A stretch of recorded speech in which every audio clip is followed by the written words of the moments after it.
श्री अकाल। स्वागत है तुहाडा सारिਆਂ ਦਾ ਸਾਡੀ ਇਸ ਖਾਸ ਪੇਸ਼ਕਸ਼ ਦੇ ਵਿੱਚ। मैं हाँ रुपिंदर कौर।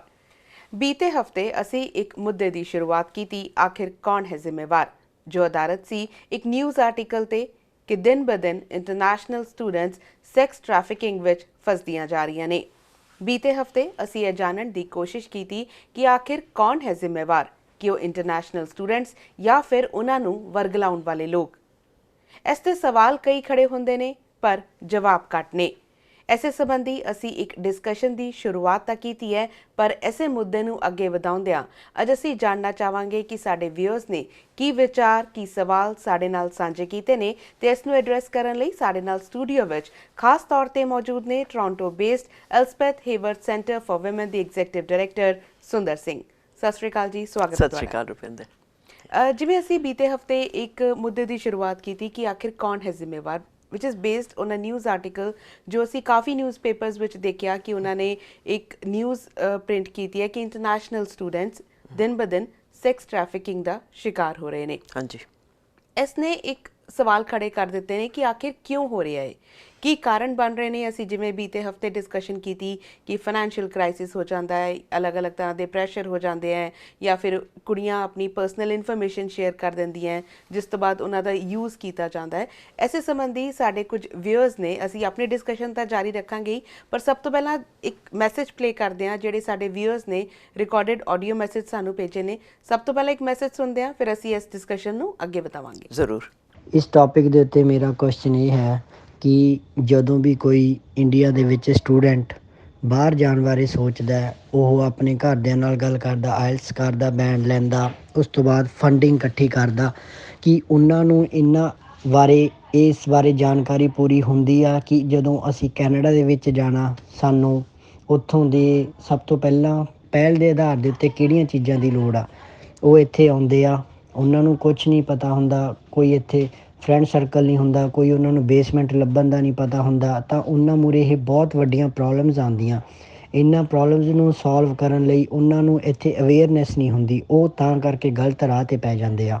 ਸੈਕਿੰਡ ਥਿੰਗ ਇਹਦੇ ਵਿੱਚ ਇਹ ਹੁੰਦੀ ਆ ਕਿ ਜੇ ਇਹਨਾਂ ਔਰਗੇਨਾਈਜੇਸ਼ਨ ਜਿੱਦਾਂ ਕਿ ਤੁਹਾਡੀ ਔਰਗੇਨਾਈਜੇਸ਼ਨ ਬਣੀ ਆ, ਜੇ ਇਹ ਔਰਗੇਨਾਈਜੇਸ਼ਨ ਜਿੱਦਾਂ ਵੀ ਸਟੂਡੈਂਟਸ ਆਉਂਦੇ ਆ, ਕੋਈ ਤੁਸੀਂ ਕੈਂਪ ਲਗਾਉਂਦੇ ਹੋ ਜਾਂ ਜਿਹੜੇ ਸਟੂਡੈਂਟਸ ਇੱਥੇ ਨਹੀਂ ਸਰਵਾਈਵ ਕਰ ਪਾਉਂਦੇ, ਜੇ ਤੁਸੀਂ ਉਹਨਾਂ ਨਾਲ ਕੈਂਪ ਲਗਾਓ, ਉਹਨਾਂ ਨੂੰ ਉਹਨਾਂ ਦੀਆਂ ਪ੍ਰੋਬਲਮਸ ਬਾਰੇ ਪੁੱਛੋ ਕਿ ਕਿਸ ਤਰ੍ਹਾਂ ਦੀਆਂ ਪ੍ਰੋਬਲਮ ਆਉਂਦੀਆਂ, ਕੋਈ ਉਹਨਾਂ ਨੂੰ ਤੁਸੀਂ ਰੁਜ਼ਗਾਰ ਦਿਵਾਉਂਦੇ ਹੋ, ਤਾਂ ਮੇ ਬੀ ਇੱਦਾਂ ਦੇ ਹਾਲਾਤਾਂ ਦੇ ਵਿੱਚ ਬੱਚੇ ਨਾ ਜਾ ਸਕਣ। ਮੇਰਾ ਤਾਂ ਇਹੀ ਪੁਆਇੰਟ ਆ ਕਿ ਜੇ ਆਪਾਂ ਕਿਸੇ ਬੰਦੇ, ਕੋਈ ਵੀ ਬੰਦਾ ਇੰਡੀਆ ਤੋਂ ਆਉਂਦਾ ਇੱਥੇ ਅਵੇਅਰ ਨਹੀਂ ਹੁੰਦਾ ਨਾ, ਉਹਨੂੰ ਨਵੇਂ ਰੂਲ ਰੈਗੂਲੇਸ਼ਨ ਹੁੰਦੇ ਆ, ਉਹਨੂੰ ਕੁਛ ਨਹੀਂ ਪਤਾ ਹੁੰਦਾ, ਤਾਂ ਮੇਰੇ ਕਹਿਣ ਦਾ ਮਤਲਬ ਇਹ ਹੈ ਕਿ ਜੇ ਤੁਸੀਂ ਤੁਹਾਡੀ ਔਰਗੇਨਾਈਜੇਸ਼ਨ ਇੱਦਾਂ ਦੇ ਮੈਂਬਰਸ ਦੀ ਡਿਊਟੀ ਲਗਾ ਦੇ ਕਿ ਆਪਾਂ ਉਹਨਾਂ ਨੂੰ ਅਵੇਅਰਨੈਸ ਕੈਂਪ ਲਗਾਈਏ ਜਾਂ ਉਹਨਾਂ ਦੀਆਂ ਆਪਾਂ ਪ੍ਰੋਬਲਮਸ ਨੂੰ ਸੁਣਨ ਦੀ ਕੋਸ਼ਿਸ਼ ਕਰੀਏ ਕਿ ਉਹ ਕਿਹੜੀਆਂ ਪ੍ਰੋਬਲਮ ਦੇ ਵਿੱਚੋਂ ਨਿਕਲ ਰਹੇ ਆ, ਜੂਝ ਰਹੇ ਆ, ਆਪਾਂ ਉਹਨਾਂ ਦੀਆਂ ਪ੍ਰੋਬਲਮਾਂ ਨੂੰ ਸੋਲਵ ਕਰਾਂਗੇ ਤਾਂ ਸ਼ਾਇਦ ਮੇ ਬੀ ਇਹਨਾਂ ਚੀਜ਼ਾਂ ਨੂੰ ਆਪਾਂ ਰੋਕਣ ਦੇ ਵਿੱਚ ਨੱਥ ਪਾ ਸਕਦੇ ਹਾਂ। ਜੀ, ਬੇਸਿਕਲੀ ਉਹਨਾਂ ਦਾ ਵੀ ਇਹੀ ਸਵਾਲ ਹੈ ਕਿ ਅਵੇਅਰਨੈਸ ਦੀ ਕਿਤੇ ਘਾਟ ਰਹਿ ਜਾਂਦੀ ਹੈ, ਤੁਸੀਂ ਕਿਵੇਂ ਐਡਰੈਸ ਕਰੋਗੇ ਇਸ ਨੂੰ? ਤੁਸੀਂ ਗੱਲ ਕਰ ਰਹੇ ਸੀ ਕਿ ਕੈਂਪ ਹੋਣਾ ਚਾਹੀਦਾ। ਕੈਂਪ ਇੱਕ ਤਰ੍ਹਾਂ ਦਾ ਓਰੀਐਂਟੇਸ਼ਨ ਸੈਸ਼ਨ ਹੈ। ਇਹ ਕਈ ਲੈਵਲਸ ਵਿੱਚ ਹੋ ਸਕਦਾ ਹੈ। ਇੱਕ ਤਾਂ ਓਰੀਐਂਟੇਸ਼ਨ ਜ਼ਰੂਰ ਹੋਣੀ ਚਾਹੀਦੀ ਜਦੋਂ ਫੋਰ ਐਗਜ਼ਾਮਪਲ ਅਗਰ ਬੱਚੇ ਪੰਜਾਬ ਤੋਂ ਆ ਰਹੇ ਹਨ ਅਤੇ ਪੇਰੈਂਟਸ ਹੋਰ ਜੋ ਬੱਚੇ ਤਿਆਰੀ ਕਰ ਰਹੇ ਨੇ ਇੱਥੇ ਆਉਣ ਵਾਸਤੇ, ਉਹਨਾਂ ਦੀ ਓਰੀਐਂਟੇਸ਼ਨ ਹੋਣੀ ਚਾਹੀਦੀ ਤਾਂ ਕਿ ਪੇਰੈਂਟਸ ਨੂੰ ਦਿਮਾਗੀ ਤੌਰ 'ਤੇ ਇਹ ਪਤਾ ਚੱਲ ਜਾਏ ਕਿ ਅਸੀਂ ਜਿਹੜਾ ਬੱਚਾ ਭੇਜ ਰਹੇ ਹਾਂ ਉਹ ਉੱਥੇ ਸੇਫ ਰਹੇਗਾ ਕਿ ਨਹੀਂ ਰਹੇਗਾ। ਅਤੇ ਉੱਥੇ ਪੇਰੈਂਟਸ ਨੂੰ ਪਤਾ ਹੋਣਾ ਚਾਹੀਦਾ ਕਿ ਇੱਥੇ ਤਕਲੀਫਾਂ ਕੀ ਹੋ ਸਕਦੀਆਂ ਨੇ। ਸਭ ਤੋਂ ਵੱਡੀ ਹੈ ਇੱਥੇ ਮੌਸਮ ਬੜਾ ਐਕਸਟ੍ਰੀਮ ਹੁੰਦਾ ਹੈ। ਸਰਦੀਆਂ ਦੇ ਟਾਈਮ ਕਾਫੀ ਠੰਡ ਹੁੰਦੀ ਹੈ। ਜਿਸ ਤਰ੍ਹਾਂ ਇੱਥੇ ਬੱਚੇ ਆਉਂਦੇ ਨੇ ਉਹਨਾਂ ਨੂੰ ਕੋਟ ਚਾਹੀਦਾ, ਬੂਟਸ ਚਾਹੀਦੇ, ਮੋਜੇ ਚਾਹੀਦੇ, ਹਰ ਸਕਾਰਵਸ ਐਂਡ ਕੈਪ, ਹਰ ਚੀਜ਼ ਚਾਹੀਦੀ ਹੁੰਦੀ ਹੈ ਆਪਣੇ ਆਪ ਨੂੰ ਕਵਰ ਕਰਨ ਵਾਸਤੇ, ਕਿਉਂਕਿ ਜਦੋਂ ਬੱਚੇ ਇੱਥੇ ਆਉਂਦੇ ਉਹਨਾਂ ਕੋਲ ਗੱਡੀਆਂ ਤਾਂ ਹੁੰਦੀਆਂ ਨਹੀਂ ਹਨ, ਤਾਂ ਉਹਨਾਂ ਨੂੰ ਟਰਾਂਸਪੋਰਟੇਸ਼ਨ, ਪਬਲਿਕ ਟਰਾਂਸਪੋਰਟੇਸ਼ਨ ਯੂਜ਼ ਕਰਨੀ ਪੈਂਦੀ ਹੈ ਅਤੇ ਬਾਹਰ ਕਈ ਵਾਰ ਖੜ੍ਹਾ ਹੋਣਾ ਪੈਂਦਾ ਬੱਸ ਵਾਸਤੇ, ਅਤੇ ਉਹ ਠੰਡ ਹੁੰਦੀ ਹੈ, ਹਵਾ ਹੁੰਦੀ ਹੈ, ਅਤੇ ਬੱਚਿਆਂ ਨੂੰ ਫੁੱਲੀ ਕਵਰਡ ਹੋਣਾ ਚਾਹੀਦਾ। ਕਈ ਵਾਰ ਬੱਚੇ ਦੇਖੇ ਹਨ ਜੋ ਫਰੀਜ਼ ਕਰ ਜਾਂਦੇ ਨੇ ਇੱਥੇ, ਉਹਨਾਂ ਕੋਲ ਕੱਪੜੇ ਜਿਹੜੇ ਅਪਰੋਪਰੀਏਟ ਹੁੰਦੇ ਨੇ ਇਸ ਮੁਲਕ ਵਾਸਤੇ ਉਹ ਨਹੀਂ ਹੁੰਦੇ ਹਨ, ਅਤੇ ਸੇਫਟੀ ਹੈਲਥ ਸੇਫਟੀ ਬੜੀ ਜ਼ਰੂਰੀ ਹੈ। ਦੂਸਰਾ ਹੈ ਕਿ ਬੱਚਿਆਂ ਨੂੰ ਤਿਆਰੀ ਕਰਨੀ ਚਾਹੀਦੀ ਕਿ ਇੱਥੇ ਆ ਕੇ ਜੋ ਜੌਬਸ ਨੇ ਉਹ ਝੱਟ ਨਹੀਂ ਮਿਲ ਜਾਂਦੇ। ਉੱਥੇ ਜਿਹੜੇ ਕੰਸਲਟੈਂਟ ਹਨ, ਫॉर एग्जांपल अगर पंजाब का असी मिसाल लैंदे हाँ तो कंसलटेंट्स बोलते हैं कि उत्थे जाओगे तुहानूं जॉब झट मिल जाएगी, लाइफ बड़ी अच्छी है, पर इस तरह का माहौल इत्थे नहीं होंदा। जिहड़े बच्चे इत्थे आके सैटल होंदे हैं, फैमिलीज़ भी जदों आंदियां, असी 50 साल पहलां आए सी तो सेम चीज़ सी। सैटलमेंट विच हर वारी तकलीफ होंदी है, कई साल लग जाते हैं इत्थे सैटल करन वास्ते, ते जॉब्स झट नहीं मिलदियां, लभनी पैंदियां जॉब्स इत्थे। फिर यूनिवर्सिटी दी फीस होई, जॉब लभना है तो जगह रहन वास्ते लभनी पैंदी है, रेंट पे करना है, तो खान पीन का इंतजाम होना चाहिए। ये सब चीज़ां जिहड़ियां हैं जो बेसिक चीज़ां, इन्हां से भी पैसा चाहिए होंदा है, तो पेरेंट्स नूं उत्थे पता होना चाहिए कि बच्चा ये फेस करेगा, उत्थे तैयारी करके भेजो। इत्थे बच्चे नूं इनफ पैसा दिओ कि इत्थे आके तूने कोट भी खरीदना है, तूने विंटर के कपड़े खरीदने हैं, एटसैट्रा तो वो जरूरी होंदा है। पर उस वास्ते ओरीएंटेशन चाहिए, क्योंकि असी पेरेंट्स नूं बच्चों नूं तैयार कर सकते हैं, पर पेरेंट्स के अपने निजी सवाल होंदे हैं, कंसर्नस होंदे हैं अपने बच्चों लिए। अगर ओरीएंटेशन सैशन होए ना, जो फैसिलिटेट करता है, जो लीड करता है, तुसी उन्हां कोलों तरह तरह के सवाल पूछ सकते हो कि मेरी एक कंसर्न है, मेरी एक कंसर्न है। तो फिर वो जो फैसिलिटेटर है वो अगर रिलायबल है तो फिर वो जो इन्फॉर्मेशन देगा वो इन्फॉर्मेशन एक्यूरेट होएगी, जो पेरेंट्स से बच्चों को हेल्प करेगा उत्थे। सो ये एक स्टेज है ओरीएंटेशन दी, ठीक है। पर ओरीएंटेशन ये है कि ओरीएंटेशन दी ज़्यादा लोड़ हैगी है होम कंट्रीज़ विच जिथे बच्चे आ रहे हैं, ते उधर ओरीएंटेशन कौन कर रहा है, मतलब या फिर क्यों नहीं हो रही है? अजकल जी टैक्नोलॉजी है ना रुपिंदर, वो उसके नाल लोगों नू पब्लिक नू रीच करना बड़ा आसान हो गया है। ओके, सो उत्थे फिजिकली किसी इंसान नू होना ज़रूरी नहीं है। ओके, वो तुसी किसी मीडिया के थ्रू पेरेंट्स नू रीच कर सकते हो। प्रमोट करके कि फलाने तरीक नो या असी ओरीएंटेशन करना है, तो उस दिन तुसी ओरीएंटेशन करो, तो सारे पेरेंट्स जिहड़े इंटरस्टिड हैं, जिहड़े बच्चे तैयारी कर रहे हैं इत्थे आने वास्ते, वो देखणगे तो वो सीखणगे। जो नहीं अटेंड कर सकते ओरीएंटेशन सैशन नू, वो फिर वायरल हो सकती है, it can be sent to everybody, सारे नू भेज सकती है। इत्थे जदों बच्चे आंदे हैं तो जब साड़ी हुई सी इंटरव्यू गलबात हुई है, तो उस तो बाद मैं पील रीजन दे पुलिस नूं मिली हाँ, रीजन ऑफ पील उन्हां दे जो स्टाफ है उन्होंने मिली हाँ, जिहड़े पील दे कम्यूनिटी सेंटर्स हैं, वो सारे असी मिल के असी गलबात कर रहे सी कि करना चाहिए। तो सब दी वड्डी गल विचों निकली, शेरडन कॉलेज भी उत्थे सी कि सानू ओरीएंटेशन करनी चाहिए। ओके, सो इत्थे जो बच्चे आते हैं तो ओरीएंटेशन आई थिंक जड़ा सब तो वधिया जगह है वो कॉलेजेस यूनिवर्सिटीज़ हैं। अगर उत्थे इनिशियली क्लासेस चालू होने तो पहला बच्चे किसी को सुन सकन, जो फैसिलिटेट करे कि इत्थे की चीज़ां हैं जिसकी तैयारी तुसी कर सकते हो। तो उस वास्ते जो ओरीएंटेशन होंदी है तो बच्चों को फोन नंबर होना चाहिए। Okay, hotline number, national hotline number. अगर बच्चा इत्थे नहीं है, ग्रेटर टोरंटो एरिया विच नहीं है, अगर विनिपेग चला गया या BC चला गया, तो अगर बच्चे नू डिस्ट्रैस आंदा है, किसी तरह की तकलीफ होती है, वो सेम हॉटलाइन जड़ा है वो नेशनली हेल्प करता है।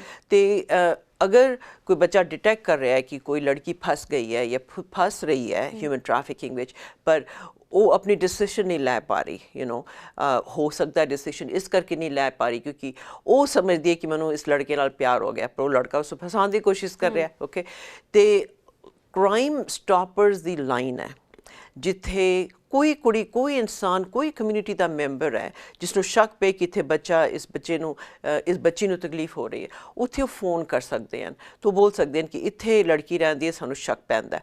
तो अपना ना देने की जरूरत नहीं है, ना ही वो जो उन्हां दा नाम है वो किसी तरह भी रिवील होता है। अगर कोई गल सीरियस हो जाती है, कोर्ट तक चली जाती है, ਓਕੇ ਉੱਥੇ ਵੀ ਜਿਹੜਾ ਇਨਸਾਨ ਕ੍ਰਾਈਮ ਸਟਾਪਰਸ ਨੂੰ ਫੋਨ ਕਰਦਾ ਉਸਦਾ ਨਾਂ ਕਦੀ ਨਹੀਂ ਲਿੱਤਾ ਜਾਂਦਾ ਓਕੇ ਸੋ ਇਸ ਤਰ੍ਹਾਂ ਦੀ ਸੇਫਟੀਜ਼ ਹਨ ਇੱਥੇ ਅਸੀਂ ਸਾਰੇ ਕਮਿਊਨਿਟੀ ਦੇ ਮੈਂਬਰਸ ਮਿਲ ਕੇ ਅਗਰ ਆਪਣੀ ਅੱਖਾਂ ਖੋਲ ਕੇ ਰੱਖੀਏ ਕੰਨ ਖੋਲ ਕੇ ਰੱਖੀਏ ਕਿ ਇੱਥੇ ਕੀ ਤਕਲੀਫ ਹੈ ਕਿਸ ਨੂੰ ਕੀ ਹੈ ਤੁਸੀਂ ਅਪਰੋਚ ਕਰੋ ਬੱਚਿਆਂ ਨੂੰ ਕਿ ਤੂੰ ਠੀਕ ਠਾਕ ਹੈ ਮੈਂ ਅਸੀਂ ਤੈਨੂੰ ਕਿਸੇ ਤਰ੍ਹਾਂ ਹੈਲਪ ਕਰ ਸਕਦੇ ਹਾਂ ਫਿਰ ਬੱਚਿਆਂ ਨੂੰ ਥੋੜ੍ਹੀ ਜਿਹੀ ਸੈਂਸ ਆਫ ਸਿਕਿਉਰਿਟੀ ਹੋ ਜਾਂਦੀ ਹੈ ਕਿ ਭਾਈ ਸਾਰੀ ਕਮਿਊਨਿਟੀ ਮਿਲ ਕੇ ਸਾਡੀ ਦੇਖਭਾਲ ਕਰ ਰਹੀ ਹੈ ਤੇ ਅਸੀਂ ਠੀਕ ਰਸਤੇ 'ਚ ਲੱਗਣਾ ਬੇਸਿਕਲੀ ਕਿਸੇ ਇੱਕ ਦੀ ਜ਼ਿੰਮੇਵਾਰੀ ਨਹੀਂ ਹੈ ਸਾਡੀ ਸਾਰਿਆਂ ਦੀ ਜ਼ਿੰਮੇਵਾਰੀ ਬਣਦੀ ਹੈ ਇਹ ਬਿਲਕੁਲ ਠੀਕ ਹੈ ਕਿਉਂਕਿ it takes a village to raise a child ਅਸੀਂ ਸਾਰੇ ਇਕੱਠੇ ਮਿਲ ਕੇ ਕਰੀਏ ਇਹ ਕੰਮ ਤੇ ਇਹ ਚੀਜ਼ ਸਟਾਪ ਹੋ ਜਾਏਗੀ ਸੈਕਸ ਟ੍ਰੈਫਿਕਿੰਗ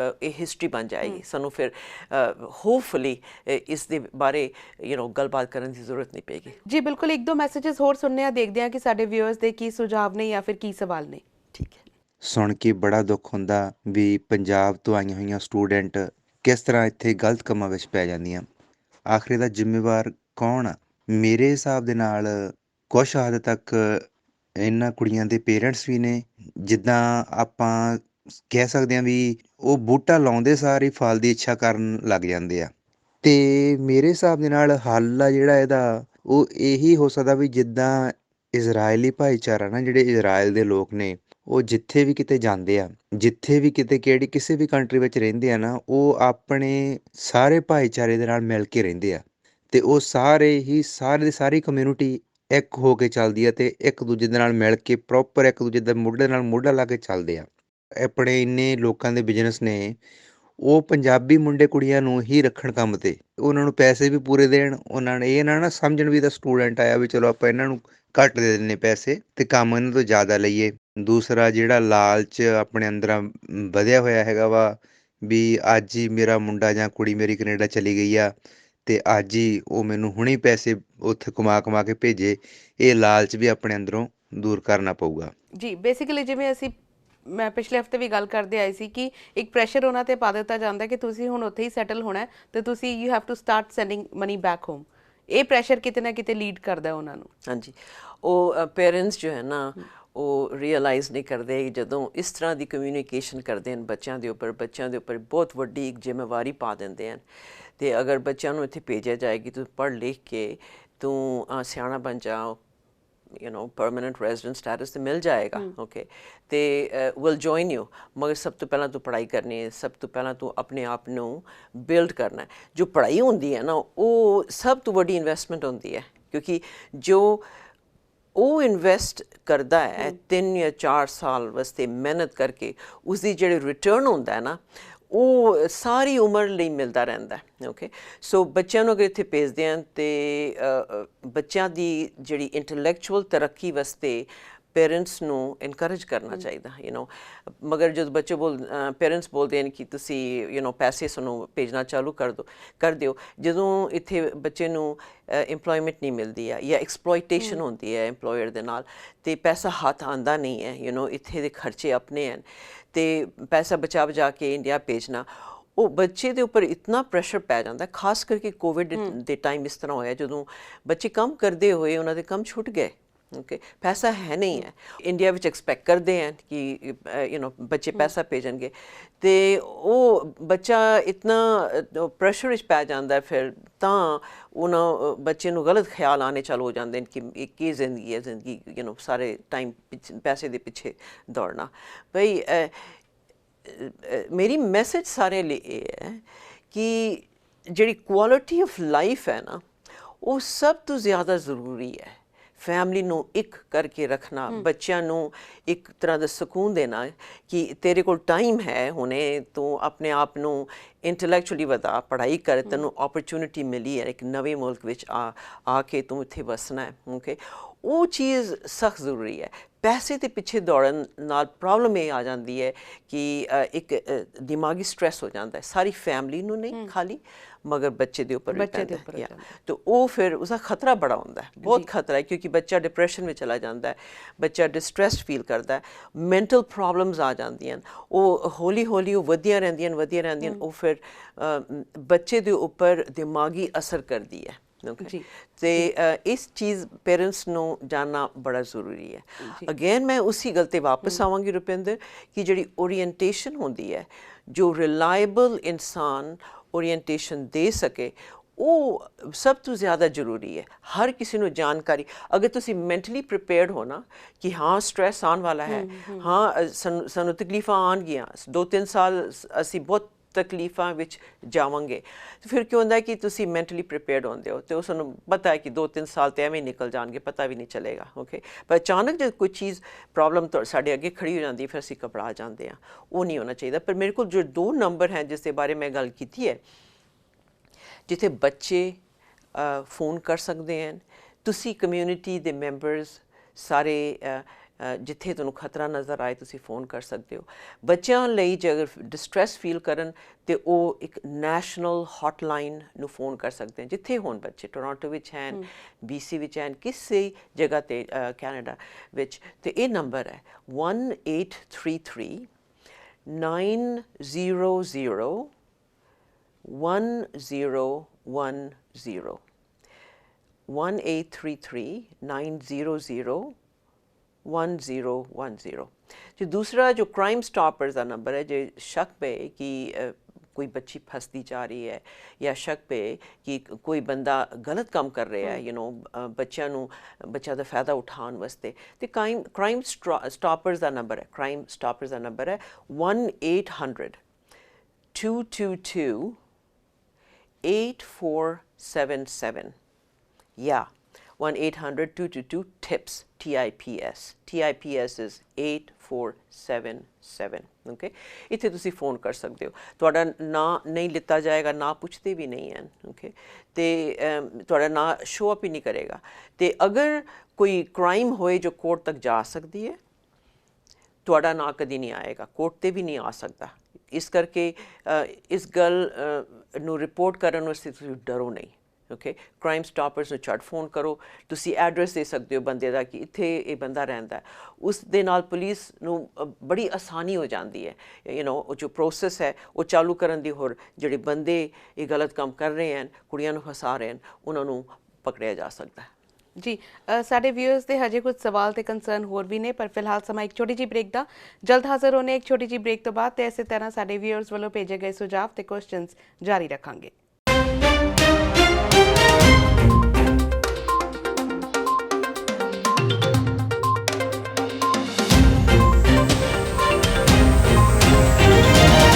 ਬ੍ਰੇਕ ਤੋਂ ਬਾਅਦ ਇੱਕ ਵਾਰੀ ਫਿਰ ਤੋਂ ਤੁਹਾਡਾ ਸਵਾਗਤ ਹੈ। ਸਾਡੀ ਖਾਸ ਪੇਸ਼ਕਸ਼ ਚੱਲ ਰਹੀ ਹੈ ਕਿ ਜੋ ਇੰਟਰਨੈਸ਼ਨਲ ਸਟੂਡੈਂਟਸ ਇੱਧਰ ਆਉਂਦੇ ਨੇ ਉਹ ਸੈਕਸ ਟ੍ਰੈਫਿਕਿੰਗ ਵਿੱਚ ਫਸਦੇ ਜਾ ਰਹੇ ਨੇ। ਇਸੇ ਮੁੱਦੇ ਤੇ ਸਾਡੇ ਵਿਊਅਰਸ ਵੱਲੋਂ ਕੁਝ ਸੁਝਾਅ ਤੇ ਸਵਾਲ ਭੇਜੇ ਗਏ ਨੇ, ਜਿਨ੍ਹਾਂ ਨੂੰ ਐਡਰੈਸ ਕਰਨ ਲਈ ਸਾਡੇ ਨਾਲ ਸਟੂਡੀਓ ਵਿੱਚ ਗੱਲਬਾਤ ਕਰ ਰਹੇ ਨੇ Toronto based Elspeth Heyward centre for women ਦੇ ਐਗਜ਼ੈਕਟਿਵ ਡਾਇਰੈਕਟਰ ਸੁੰਦਰ ਸਿੰਘ।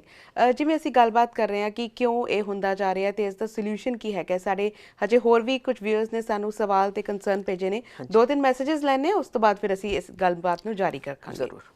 ਹਾਂਜੀ, ਮੈਨੂੰ ਅਗਰ ਕਿਸੇ ਆਰਗੇਨਾਈਜੇਸ਼ਨ ਬਾਰੇ ਇਹ ਪਤਾ ਲੱਗਦਾ ਹੈ ਕਿ ਇਹ ਸਟੂਡੈਂਟਸ ਦੀ ਹੈਲਪ ਕਰ ਰਹੇ ਆ, ਸੋ ਇਹ ਇੱਕ ਬਹੁਤ ਵਧੀਆ ਉਪਰਾਲਾ ਹੈ। ਕਿਉਂਕਿ ਅੱਜ ਕੱਲ੍ਹ ਇੱਥੇ ਟੋਰਾਂਟੋ ਦੇ ਵਿੱਚ ਖਾਸ ਕਰ ਜਦੋਂ ਅਸੀਂ ਸਟੂਡੈਂਟਸ ਨੂੰ ਮਿਲਦੇ ਹਾਂ, ਦੇਖਦੇ ਹਾਂ, ਉਹਨਾਂ ਦੀ ਕੰਡੀਸ਼ਨ ਦੇਖਦੇ ਹਾਂ, ਸਾਨੂੰ ਲੱਗਦਾ ਆ ਕਿ ਇਹਨਾਂ ਨੂੰ ਬਹੁਤ ਹੈਲਪ ਦੀ ਲੋੜ ਹੈ, ਜਾਂ ਇਹਨਾਂ ਨੂੰ ਇੱਥੇ ਦੀ ਪਿਕਚਰ ਜ਼ਿਆਦਾ ਕਲੀਅਰ ਨਹੀਂ ਸੀਗੀ ਜਦੋਂ ਆਈ, ਜਾਂ ਉਹਨਾਂ ਦੇ ਪੇਰੈਂਟਸ ਨੂੰ ਵੀ। ਸੋ ਅਗਰ ਕੋਈ ਇਸ ਚੀਜ਼ਾਂ ਨੂੰ ਬਾਰੇ ਜ਼ਿਆਦਾ ਸ਼ੇਅਰ ਕਰੇ ਮੀਡੀਆ ਦੇ ਥਰੂ, ਜਾਂ ਹੋਰ ਅਸੀਂ ਹੁਣ ਵਟਸਐਪ 'ਤੇ ਜਾਂ ਟਿਕਟੋਕ 'ਤੇ ਮੈਸੇਜ ਕਰ ਸਕਦੇ ਹਾਂ।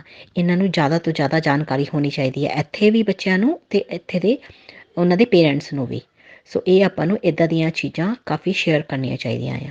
ਕੁੜੀਆਂ ਦੇ ਪੇਰੈਂਟਸ ਦੀ ਰਿਸਪੋਂਸੀਬਿਲਿਟੀ ਥੋੜ੍ਹੀ ਜਿਹੀ ਜ਼ਿਆਦਾ ਬਣਦੀ ਹੈ ਕਿ ਉਹਨਾਂ ਨੂੰ ਇਮੋਸ਼ਨਲੀ ਸਟਰੋਂਗ ਕਰਨ, ਉਹਨਾਂ ਨੂੰ ਇੱਥੇ ਬਾਰੇ ਸਾਰਾ ਨੌਲੇਜ ਦੇਣ। ਅਗਰ ਉਹ ਵਿਲਿੰਗ ਹੈ ਤਾਂ ਹੀ ਉਹਨਾਂ ਨੂੰ ਪੁੱਛ ਕੇ ਚੰਗੀ ਤਰ੍ਹਾਂ ਫੇਰ ਹੀ ਭੇਜਣ, ਅਤੇ ਉਹਨਾਂ ਨਾਲ ਕੰਟੀਨਿਊ ਇਨ ਟੱਚ ਰਹਿਣ ਅਤੇ ਉਹਨਾਂ ਦੀ ਸਪੋਰਟ ਕਰਦੇ ਰਹਿਣ ਟਾਈਮ ਤੋਂ ਟਾਈਮ।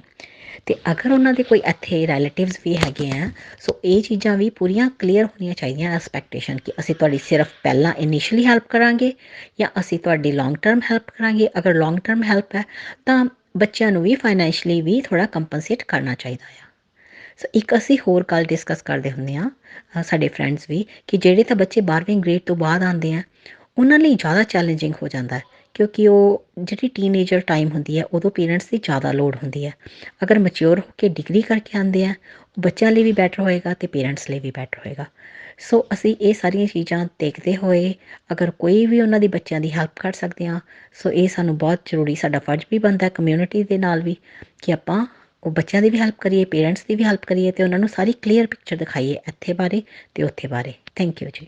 ਸਤਿ ਸ਼੍ਰੀ ਅਕਾਲ ਜੀ, ਮੇਰਾ ਨਾਮ ਦਿਲਨੂਰ ਹੈ। ਮੈਮ, ਜਿਵੇਂ ਕਿ ਤੁਸੀਂ ਕਿਹਾ ਕਿ ਇੱਥੇ ਜਿਹੜੀਆਂ ਇੰਟਰਨੈਸ਼ਨਲ ਸਟੂਡੈਂਟਸ ਕੁੜੀਆਂ ਆ ਕੇ ਇਸ ਸੈਕਸ ਟਰੈਫਿਕਿੰਗ ਦੇ ਵਿੱਚ ਫਸ ਗਈਆਂ ਨੇ ਜਾਂ ਉਹ ਆਪਣੇ ਐਕਸਪੈਂਸਿਸ ਇਹਦੇ ਤੋਂ ਮੈਨੇਜ ਕਰ ਰਹੀਆਂ ਨੇ, ਮੈਮ ਇਹ ਤੁਸੀਂ ਜਿਹੜੀ ਸਟੇਟਮੈਂਟ ਆ ਇਹ ਕਿਸ ਆਧਾਰਿਤ ਦਿੱਤੀ ਆ? ਕਿਉਂਕਿ ਜਿੱਥੋਂ ਤੱਕ ਮੇਰਾ ਇੱਥੇ ਐਕਸਪੀਰੀਅੰਸ ਰਿਹਾ, ਮੇਰੀਆਂ ਫਰੈਂਡਸ ਕੋਲੀਗਸ ਜਿਹੜੀਆਂ ਨੇ ਉਹ ਅੱਜ ਵੀ ਬਹੁਤ ਨਾਈਸ ਜੋਬਸ ਕਰਕੇ, ਮਿਹਨਤ ਕਰਕੇ ਅੱਗੇ ਵੱਧ ਰਹੀਆਂ ਨੇ। ਅਤੇ ਤੁਸੀਂ ਕਿੰਨੀਆਂ ਕੁ ਕੁੜੀਆਂ ਨੂੰ ਮਿਲੇ ਹੋ ਅਤੇ ਜਾਣਦੇ ਹੋ ਜਿਹੜੀਆਂ ਇਸ ਟਰੈਫਿਕਿੰਗ ਦੇ ਵਿੱਚ ਫਸੀਆਂ ਨੇ? ਕੀ ਤੁਸੀਂ ਪਲੀਜ਼ ਇਸ ਸਟੇਟਮੈਂਟ ਨੂੰ ਜਸਟੀਫਾਈ ਕਰ ਸਕਦੇ ਹੋ? ਜੀ, ਬੇਸਿਕਲੀ ਜਿਵੇਂ ਅਸੀਂ ਪਹਿਲਾ ਜਿਹੜਾ ਮੈਸੇਜ ਸੀ ਉਹ ਇਹ ਸੀਗਾ ਕਿ ਕਿਸੇ ਇੱਕ ਦੀ ਜ਼ਿੰਮੇਵਾਰੀ ਨਹੀਂ ਬਣਦੀ ਹੈ, ਸਾਰਿਆਂ ਦੀ ਜ਼ਿੰਮੇਵਾਰੀ ਬਣਦੀ ਹੈ, ਤਾਂ ਹੀ ਅਸੀਂ ਇਸ ਪ੍ਰੋਬਲਮ ਦਾ ਸੋਲੂਸ਼ਨ ਲੱਭ ਸਕਦੇ ਹਾਂ। ਪਰ ਜਿਹੜਾ ਦੂਸਰਾ ਮੈਸੇਜ ਹੈ ਉਹ ਤੁਹਾਨੂੰ ਇੱਕ ਕੁਐਸਚਨ ਕਰ ਰਹੇ ਨੇ ਕਿ ਕਿਸ ਦੇ ਆਧਾਰ 'ਤੇ ਅਸੀਂ ਇਹ ਕਰ ਰਹੇ ਹਾਂ। ਹਾਂਜੀ, ਜਿਹੜੀ ਆਰਗੇਨਾਈਜੇਸ਼ਨਸ ਹਨ, ਪਹਿਲੇ ਸਵਾਲ ਦਾ ਮੈਂ ਜਵਾਬ ਦੇ ਰਹੀ ਹਾਂ, ਜਿਹੜੀ ਪੀਲ ਰੀਜਨ ਵਿੱਚ ਹਨ, ਹੋਰ ਪੰਜਾਬੀ ਕਮਿਊਨਿਟੀ ਨੂੰ ਖਾਸ ਕਰਕੇ ਜੋ ਸਰਵ ਕਰਦੀਆਂ ਹਨ, ਅਤੇ ਕੁਛ ਆਰਗੇਨਾਈਜੇਸ਼ਨਸ ਬੜੀਆਂ ਅੱਛੀਆਂ ਹਨ, ਉਹਨਾਂ ਦੀ ਰੈਪੂਟੇਸ਼ਨ ਬੜੀ ਅੱਛੀ ਹੈ। ਅਤੇ ਅਗਰ ਬੱਚਿਆਂ ਨੂੰ ਦੱਸਿਆ ਜਾਏ ਕਿ ਉਹਨਾਂ ਵਿੱਚੋਂ ਕੋਈ ਵੀ ਆਰਗੇਨਾਈਜੇਸ਼ਨ ਉਹਨਾਂ ਨੂੰ ਫੋਨ ਕਰਕੇ ਦੱਸਣ ਕਿ ਸਾਨੂੰ ਹੈਲਪ ਚਾਹੀਦੀ ਹੈ, ਅਤੇ ਆਰਗੇਨਾਈਜੇਸ਼ਨਸ ਹੈਲਪ ਕਰਨ ਨੂੰ ਤਿਆਰ ਹਨ। ਕੀ ਹੁੰਦਾ ਹੈ ਕਿ ਜਦੋਂ ਬੱਚੇ ਖੁੱਲ੍ਹ ਕੇ ਗੱਲ ਕਰਦੇ ਹਨ ਨਾ, ਅਤੇ ਫਿਰ ਜਿਹੜੇ ਕਮਿਊਨਿਟੀ ਆਰਗੇਨਾਈਜੇਸ਼ਨਸ ਹਨ ਉਹਨਾਂ ਨੂੰ ਪਤਾ ਚੱਲਦਾ ਹੈ ਕਿ ਬੱਚਿਆਂ ਦੀ ਨੀਡ ਕੀ ਹੈ, ਅਤੇ ਅਸੀਂ ਫਿਰ ਗਵਰਨਮੈਂਟ ਦੇ ਨਾਲ, ਮਿਊਨਿਸਪਲ, ਪ੍ਰੋਵਿੰਸ਼ੀਅਲ, ਫੈਡਰਲ ਗਵਰਨਮੈਂਟ ਦੇ ਡਿਫਰੈਂਟ ਲੈਵਲ ਅਸੀਂ ਉਹਨਾਂ ਨਾਲ ਗੱਲ ਕਰ ਸਕਦੇ ਹਾਂ, ਬੋਲ ਸਕਦੇ ਹਾਂ ਕਿ ਇਹ ਨੀਡਸ ਹਨ ਬੱਚਿਆਂ ਦੀ, ਅਤੇ ਤੁਸੀਂ ਆਪਣੀ ਪਾਲਿਸੀਜ਼ ਚੇਂਜ ਕਰੋ ਤਾਂ ਕਿ ਬੱਚਿਆਂ ਨੂੰ ਇਹ ਤਕਲੀਫਾਂ ਨਾ ਆਉਣ। ਓਕੇ, ਸੋ ਮੈਂ ਐਲਸਪੈਥ ਹੇਵਰਡ ਸੈਂਟਰ ਫॉर ਵੂਮੈਨ, ਉਹਨਾਂ ਦਾ ਫ਼ੋਨ ਨੰਬਰ ਵੀ ਦੇਣਾ ਚਾਹੁੰਦੀ ਹਾਂ।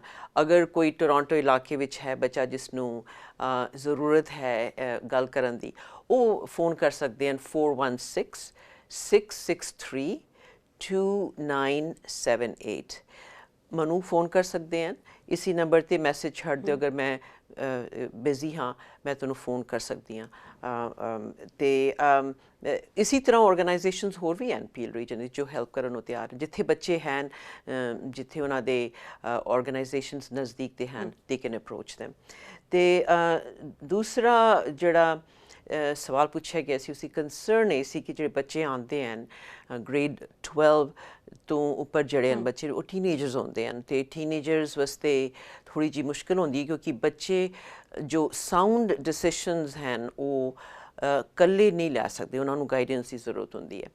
ਅਤੇ ਐਲਸਪੈਥ ਹੇਵਰਡ ਸੈਂਟਰ ਨੇ ਇੱਕ ਪ੍ਰੋਗਰਾਮ ਚਾਲੂ ਕੀਤਾ, ਇਹ ਐਕਚੁਅਲੀ ਹੈ ਖਾਸ ਕਰਕੇ ਛੋਟੇ ਬੱਚਿਆਂ ਲਈ, 10 ਸਾਲ ਤੋਂ ਲੈ ਕੇ 17, 18, 20 ਸਾਲ ਤੱਕ ਦੇ ਬੱਚਿਆਂ ਲਈ। ਅਤੇ ਇਹ ਪ੍ਰੋਗਰਾਮ ਇਸ ਤਰ੍ਹਾਂ ਦਾ, ਇੱਥੇ ਅਸੀਂ ਗੇਮਸ ਖੇਲਦੇ ਹਾਂ, ਸਟੋਰੀਜ਼ ਹੁੰਦੀਆਂ ਹਨ, ਬੱਚਿਆਂ ਨੂੰ ਇਕੱਠੇ ਕਰਕੇ ਸਿਖਾਉਂਦੇ ਹਾਂ ਕਿ ਸੇਫ ਕਮਿਊਨਿਟੀ ਸੇਫਲੀ ਕਿਸ ਤਰ੍ਹਾਂ ਰਹਿਣਾ ਚਾਹੀਦਾ, ਅਤੇ ਫਿਰ ਉਹਨੂੰ ਫਿਰ ਜੈਂਟਲ ਮੈਸੇਜ ਦਿੰਦੇ ਹਾਂ ਕਿ ਕਿਸ ਤਰ੍ਹਾਂ ਬੱਚੇ ਲਿਓਰ ਹੋ ਜਾਂਦੇ ਹਨ, ਫਸ ਜਾਂਦੇ ਹਨ ਕਰਕੇ। ਅਤੇ ਉਹ ਜਿਹੜਾ ਮੈਸੇਜ ਹੁੰਦਾ, ਵੀ ਹੋਪ ਕਿ ਛੋਟੀ ਉਮਰ ਤੋਂ ਲੈ ਕੇ ਬੱਚੇ ਸਿੱਖਣਾ ਚਾਲੂ ਕਰ ਜਾਣ ਅਤੇ ਨਾਲੇ ਜਿਹੜੇ ਵੱਡੇ ਬੱਚੇ ਹੁੰਦੇ ਹਨ ਉਹ ਫਿਰ ਛੋਟੇ ਬੱਚਿਆਂ ਨੂੰ ਗਾਈਡ ਕਰਦੇ ਹਨ, ਅਤੇ ਆਪ ਵੀ ਸਿੱਖਦੇ ਹਨ ਅਤੇ ਛੋਟੇ ਬੱਚਿਆਂ ਨੂੰ ਗਾਈਡ ਵੀ ਕਰਦੇ ਹਨ।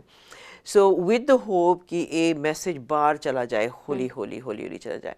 ਦੂਸਰੀ ਗੱਲ ਇਹ ਹੈ ਕਿ ਪਿਛਲੀ ਵਾਰੀ ਮੈਂ ਸ਼ਾਇਦ ਮੈਂਸ਼ਨ ਕੀਤਾ ਸੀ ਕਿ ਸਮਰ ਟਾਈਮ ਜਦੋਂ ਇਵੈਂਟਸ ਹੁੰਦੇ ਸਨ ਅਤੇ ਮੈਂ ਜਾ ਕੇ ਲੜਕੀਆਂ ਨੂੰ ਮਿਲਦੀ ਸਾਂ, ਅਤੇ ਆਈ ਮੈਟ ਹੰਡਰਡਸ ਆਫ ਦੈਮ।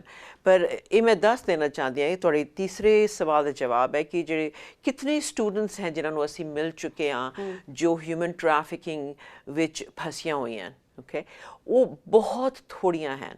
ਹੋਣਗੀਆਂ, ਅਸੀਂ 2 ਲੜਕੀਆਂ ਨੂੰ ਹਾਊਸਿੰਗ ਲੱਭ ਕੇ ਦਿੱਤਾ ਜਦੋਂ ਹਿਊਮਨ ਟਰੈਫਿਕਿੰਗ ਤੋਂ ਨਿਕਲ ਕੇ ਗਈਆਂ, ਅਤੇ ਕਾਫੀ ਲੜਕੀਆਂ ਸਨ ਜਿਹੜੀ ਐਟ ਰਿਸਕ ਹੈ ਸਨ, ਜਿਨ੍ਹਾਂ ਨੂੰ ਅਸੀਂ ਬਚਾਉਣ ਦੀ ਕੋਸ਼ਿਸ਼ ਕੀਤੀ ਹੈ ਅਤੇ ਉਹਨਾਂ ਨੂੰ ਅਸੀਂ ਗਾਈਡ ਕਰਨ ਦੀ ਕੋਸ਼ਿਸ਼ ਕੀਤੀ ਹੈ। ਨੋਰਮਲੀ ਬੱਚੇ ਸਾਡੇ ਕੋਲ ਨਹੀਂ ਆਉਂਦੇ ਹਨ। ਹਿਊਮਨ ਟਰੈਫਿਕਿੰਗ ਵਿੱਚ ਬੱਚੇ ਫਸੇ ਹੋਣਗੇ ਅਤੇ ਕਦੀ ਗੱਲ ਨਹੀਂ ਕਰਦੇ, ਉਹਨਾਂ ਕੋਲੋਂ ਇਨਫੋਰਮੇਸ਼ਨ ਲੈਣਾ ਬੜਾ ਮੁਸ਼ਕਿਲ ਹੁੰਦਾ ਹੈ। ਜਦੋਂ ਸਾਡੀ ਪੀਐਲ ਪੁਲਿਸ ਨਾਲ ਵੀ ਗੱਲ ਹੋਈ ਤੇ ਉਹਨਾਂ ਕੋਲ ਵੀ ਸੇਮ ਚੈਲੰਜ ਸੀ ਤੇ ਉਹ ਸਾਡੇ ਨਾਲ ਪਾਰਟਨਰਸ਼ਿਪ ਕਰਨਾ ਚਾਹੁੰਦੇ ਸੀ ਕਿ ਅਗਰ ਤੁਹਾਡੇ ਕੋਲ ਕੋਈ ਵੀ ਇਨਫੋਰਮੇਸ਼ਨ ਦਿਓ, ਸਾਡੇ ਕੋਲ ਕੋਈ ਇਨਫੋਰਮੇਸ਼ਨ ਨਹੀਂ ਕਿਉਂਕਿ ਸਾਡੇ ਕੋਲ ਬੱਚੇ ਆਉਂਦੇ ਨੇ। ਇਸ ਕਰਕੇ ਅਸੀਂ ਸਾਰੇ ਇਕੱਠੇ ਮਿਲ ਕੇ ਇਹ ਕੰਮ ਕਰ ਰਹੇ ਹਾਂ ਤਾਂ ਕਿ ਕਿਸੇ ਕੋਲ ਵੀ ਇਨਫੋਰਮੇਸ਼ਨ ਹੋਏ ਪੀਐਲ ਪੁਲਿਸ ਨੂੰ ਤੁਸੀਂ ਝੱਟ ਫੋਨ ਕਰ ਦਿਓ ਜਾਂ ਤੁਸੀਂ ਇੱਥੇ ਐਲਸਪੈਥ ਹੇਵਰਡ ਸੈਂਟਰ ਨੂੰ ਹੀ ਫੋਨ ਕਰ ਦਿਓ, ਕਿਰੇ ਵੀ ਕਿਸੇ ਆਰਗੇਨਾਈਜੇਸ਼ਨ ਨੂੰ ਫੋਨ ਕਰਕੇ ਤੁਸੀਂ ਬੋਲੋ ਇਹ ਖਤਰਾ ਹੈ, ਕ੍ਰਾਈਮ ਸਟਾਪਰਸ ਨੂੰ ਫੋਨ ਕਰ ਦਿਓ। ਓਕੇ, ਸੋ ਇਹ ਸਾਰੇ ਜੋ ਸੋਰਸਿਸ ਹਨ ਇਹ ਸਾਰੇ ਹੈਲਪ ਕਰਨ ਵਾਲੀਆਂ। ਓਕੇ, ਪਰ ਬੱਚੇ ਕਦੀ ਵੀ ਜੋ ਹਿਊਮਨ ਟ੍ਰੈਫਿਕਿੰਗ ਵਿੱਚ ਫਸੇ ਹਨ ਉਹ ਕਦੀ ਗੱਲ ਨਹੀਂ ਕਰਦੇ।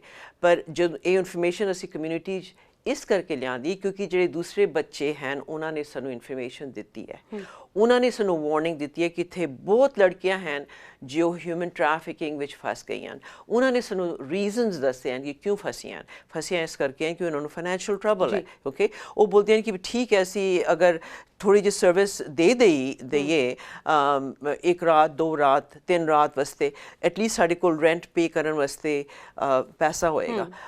ਮਗਰ ਉਹ ਕੀ ਹੁੰਦਾ ਕਿ ਇੱਕ ਵਾਰ ਲੜਕੀ ਫਸ ਜਾਂਦੀ ਹੈ ਫਿਰ ਉਹ ਸਦਾ ਲਈ ਫਸੀ ਹੁੰਦੀ ਹੈ। ਮੈਸੇजेस ਸਾਡੇ ਜਿਹੜੇ ਹੋਰ ਵੀ ਨੇ ਸਾਡੇ ਵਿਊਅਰਸ ਨੇ ਸਾਨੂੰ ਭੇਜੇ ਨੇ ਪਰ ਸਮਾਂ ਸਾਨੂੰ ਇਜਾਜ਼ਤ ਨਹੀਂ ਦਿੰਦਾ।